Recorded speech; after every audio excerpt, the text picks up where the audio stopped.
Hello, welcome to Operations Management. In this lecture, I will talk about linear programming.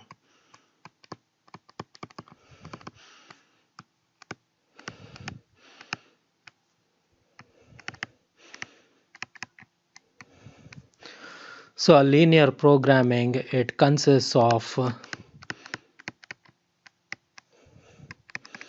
sequence of steps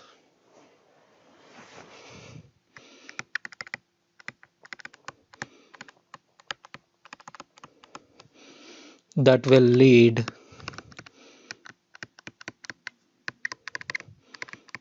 to optimal solution.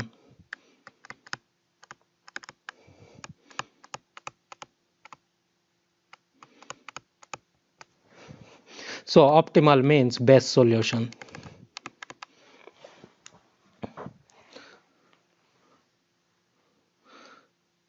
So, as the name specifies, linear means we will express all the steps in terms of line.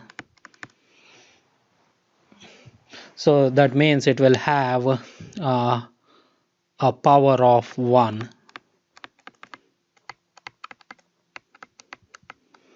So if you see at the equation of line y is equal to ax plus b, y has a power of 1 and x has the power of 1. So this is a linear equation.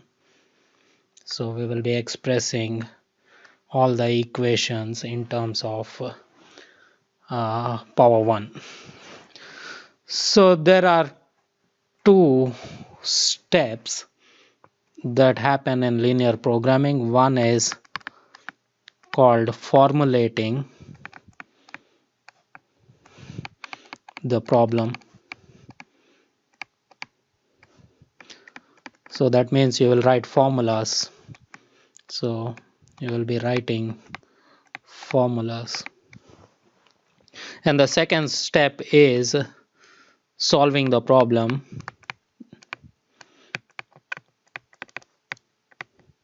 So that is, you will take these formulas and solve it.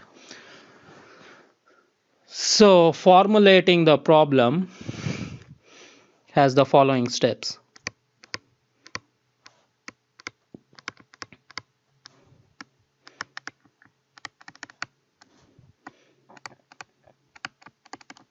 So the first step is to define decision variables.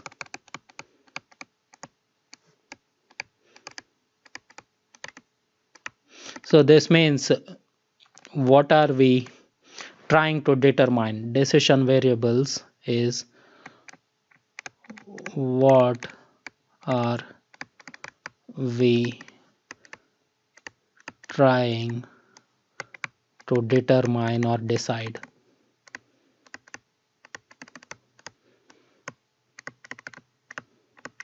So this is in the control of decision makers.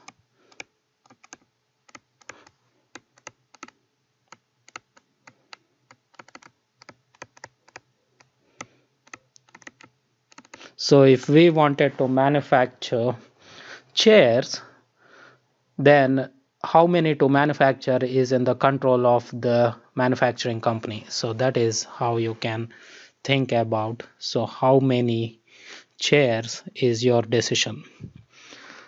So the second step is to define objective function. So what is your objective?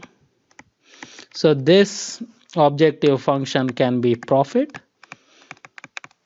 cost. Suppose if it is profit, we wanted to maximize our profit. So that is, we wanted to get as much profit as possible. And if we are dealing with cost, we wanted to minimize our costs. So the third step, so I will write third step in the next page. So third step would be to define our constraints.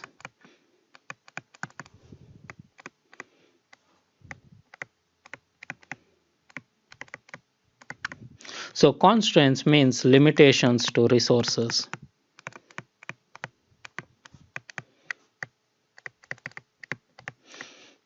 So in industry we won't have infinite resources, so we have to define constraints. Suppose if we are manufacturing chair, we will have certain amount of wood at maximum we can purchase. So that is wood constraint.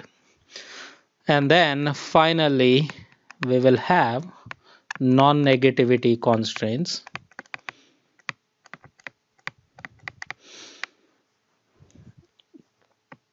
So when I say non-negativity, that means it's greater than or equal to 0. So if we are manufacturing chairs, we won't be able to manufacture negative chairs. So we can't say I will manufacture -4 chairs.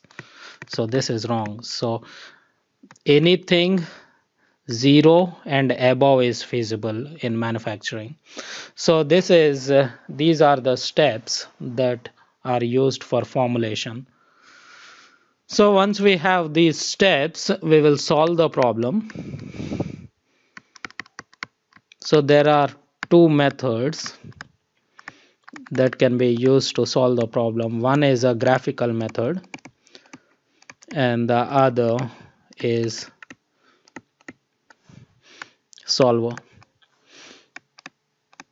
So we will use, this is solver is mostly Excel solver. So we will be using Excel solver to solve these kind of problems. This is the main concept behind linear programming.